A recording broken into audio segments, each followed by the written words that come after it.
Hello again, Dan Alasso, Making History. It's day 38 of my retrenchment journey, 240 or something like that to go. Friday morning, I had a very good Zoom conversation with an instructional designer at the Minnesota State System Office who is starting to work more on open education. She actually got involved, as I discovered, via a grant-funded project to create OERs, open educational resources, for 5 high-enrollment teacher education courses for use not only within the system, but that will also be made available nationwide.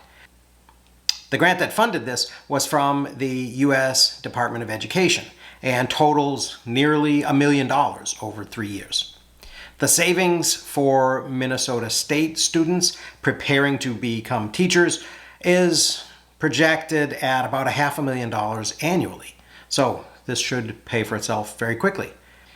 And the Minnesota State system trains nearly half of the teachers who get licensed in the state. It only seems natural, as this project nears completion, to think about extending it into other areas where there are lots of students served by the state system. Fields like nursing, where 60% of Minnesota nurses are trained by our system, or criminal justice, policing, 90%, or agriculture, 45%, information technology, 46%, or business, another 45%. And then there are high-volume majors that typically include very high textbook costs, like psychology or biology.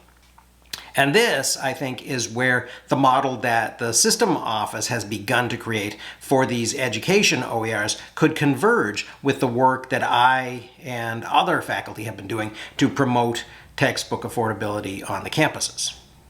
But as I said yesterday, there is a suspicion on campuses of initiatives that come from St. Paul.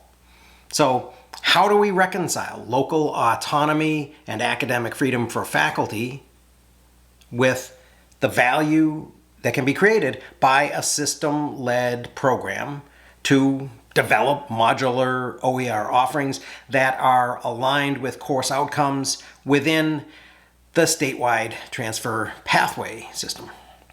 I suspect, as I began to say yesterday, that it's going to come down to selling rather than telling. Resistance generally begins, I think, when instructors feel that they're being dictated to. On the other hand, there are some things in the system that are required. There are transfer guidelines. There are liberal education or core curriculum goal areas to which we all have to adhere. If we were assisted in meeting these requirements by System Office folks like instructional designers who could help us to align new content with these requirements, that assistance would be welcome. And as faculty begin thinking about open ed, there are a lot of questions. Where do I find quality OER? How do I curate it? How do I remix it? How do I insert it into my course? How do I keep it fresh and make sure that the content that I'm linking to doesn't disappear from the web or doesn't develop broken links? When I redesign my course, can I get some help making sure that I have correctly documented the ways that new activities and assessments and content line up with student learning outcomes? Oh, and along the way, since we're doing this, can you help me make it accessible? And can you help me make it culturally inclusive? Now, these are exactly the types of things that I would welcome help with. I'm perfectly comfortable writing content, and I want to own the material that I teach. And I actually think that I am pretty good at and can probably handle making sure that I represent diverse perspectives. After all, a lot of my work in history has been about just that. But I don't think that I'm good at making sure that my ebook checks all the accessibility boxes.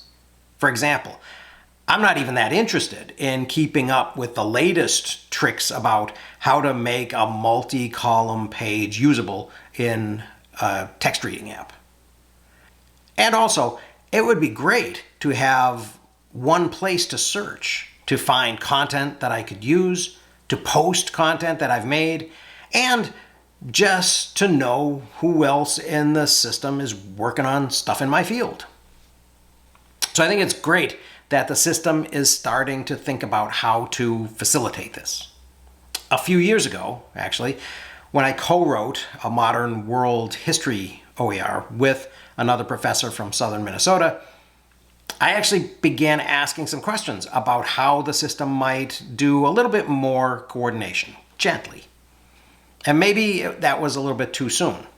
But now we have 11 campuses offering Z-degree associates programs, and we're starting to talk about universities doing zero textbook cost bachelor's degrees. Seems like the time has come. But I think it will need to be a kind of a meeting of the minds and a combination of campus-led and system-led work. So in addition to instructional designers from the system office, I think we'll need some faculty like me who have done it and who can sell it to our peers. At least that's going to be my pitch. So I'll let you know how that goes and whether it's successful. But in the meantime, I hope you found some of that interesting. Thank you very much for listening. I will see you again tomorrow.